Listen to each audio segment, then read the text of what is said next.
সাবেক সংসদ সদস্য এনামুল হক গ্রেফতার।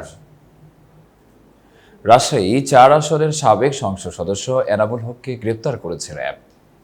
তাকে আজ সোমবার দুপুর ১২টার দিকে রাজধানীর আদাবর থেকে গ্রেপ্তার করার কথা জানিয়েছে সংস্থাটি।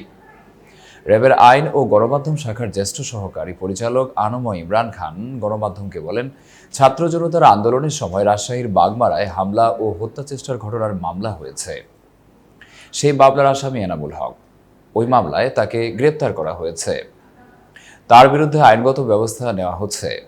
এর আগে গতকাল রোববার রাতে সাবেক সংস্কৃতি মন্ত্রী আসাদুজ্জামান নূর এবং সাবেক বেসামরিক বিমান পরিবহন ও পর্যটন প্রতিমন্ত্রী মোহাম্মদ মাহবুব আলীকে গ্রেপ্তার করে পুলিশ। রাজধানীর বেইলি রোড থেকে আসাদুজ্জামান নূরকে এবং সেগুন বাগিচার এলাকা থেকে মাহবুব আলীকে গ্রেপ্তার করার কথা জানানো হয়। ছাত্র জনতার অভ্যুত্থানে গত ৫ই আগস্ট প্রধানমন্ত্রীর পদ থেকে ইস্তফা দিয়ে দেশ ছাড়েন শেখ হাসিনা।